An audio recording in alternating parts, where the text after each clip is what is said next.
Welcome to Cheatlogue, a place where true stories of love, betrayal, and regret unfold beneath the veil of truth. Tonight's confession belongs to a young woman who once believed she had everything: a devoted husband, a secure life, and dreams worth building. But her choices, her ego, and her hunger for freedom slowly shattered it all. This is her journey, a tale of pride, heartbreak, and the painful reality of what happens when love is taken for granted. I never thought I'd expose my soul this way, but the weight inside me can't stay hidden anymore. Maybe some will understand, maybe others will judge. But either way, I must speak my truth. My name is Claire. I'm 26 years old, and for 5 years I was married to Daniel, who's now 27. When we met in college, I thought I'd found the person of my dreams. Daniel was steady, supportive, and deeply caring, while I was bold and restless. He was calm and grounded. He admired my drive, especially my passion for women's rights. He always told me he believed in me. Before we married, we decided on our roles. Daniel would handle his career and finances, while I managed the home. That time, accepted it. I disliked chores, but it was better than sitting at a desk all day, and it gave me freedom to explore my interests. With his support, our arrangement felt easy and balanced, and I often reminded myself how fortunate I was. But slowly, I overlooked his effort. Even after long days, he still cooked or left sweet notes on the counter, while I slipped deeper into another lifestyle. Longed for late nights, clubs, and parties. Daniel preferred quiet evenings, with a book, wine, or a movie. First, I thought it was harmless to want different things, but soon his calm felt dull to me. His stability felt like age. I told myself going out was harmless fun, but I saw the sadness in his eyes when I stumbled home late, tipsy, glitter clinging to my skin. He tried to express how it hurt, but instead of listening, I attacked. Accused him of trying to control me, of holding me back.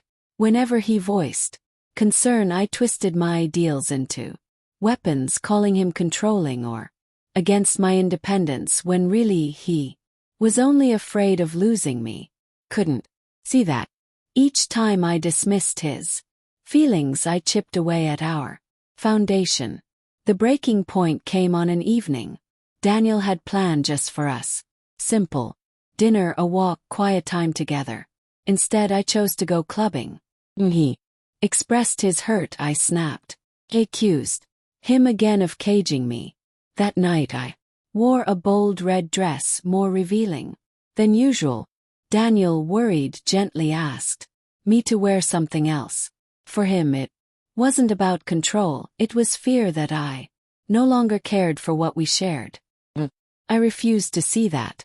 I stormed out, leaving him hurt at the doorway. Hours later, I came home to find Daniel gone.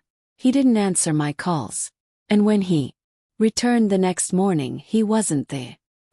Not angry, not pleading, just cold, distant. That week, he told me something I never expected. He no longer wanted to buy a house with me. Instead, he wanted to renew our small apartment lease. Was the man who once dreamed of a future with me, yet now something inside him had shifted. Then came the words that shook me.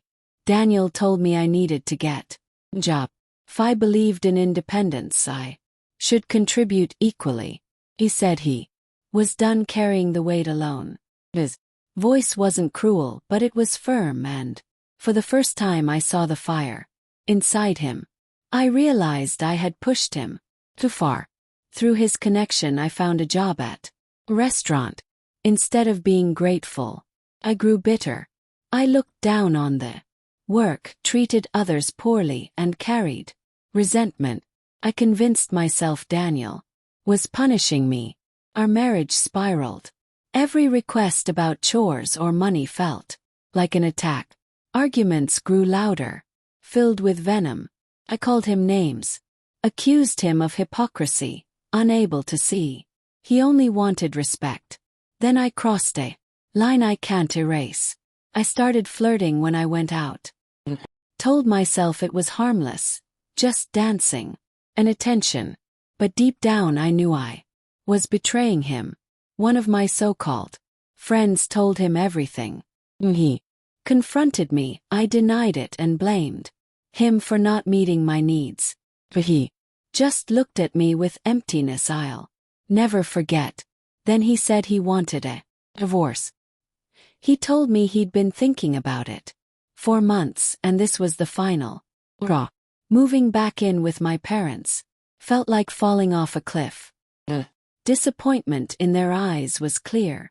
I hadn't only ruined my marriage, I'd lost myself. The divorce was quick. Children, no debt. Daniel walked away, clean, while I was left with nothing, no property, no support, only regret. Now I'm still at my parents' house, trying to gather the pieces.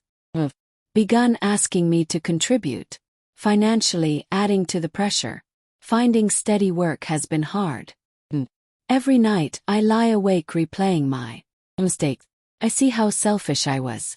I twisted my values to justify my actions. How I ignored the man who loved me until he had nothing left to give. I can't undo the past, but maybe my lesson can help others. Don't let pride, bitterness, or selfishness poison your relationship. Don't silence your partner's voice. Don't take for granted the one standing beside you, because when they're gone, you're left with only regret. That's where I am now. But I'm trying to hold on to hope. I'm trying to rebuild. Though I've lost Daniel, the lesson his absence taught me will never fade. And that was today's story. Reminder that once trust is broken, it's nearly impossible to mend. Often we realize the value of love only when it's gone. What do you think? Could this marriage have been saved, or was the damage too great? Share your thoughts below. Until next time, this is Breakup Cheater, where every story casts a shadow and every shadow hides a truth.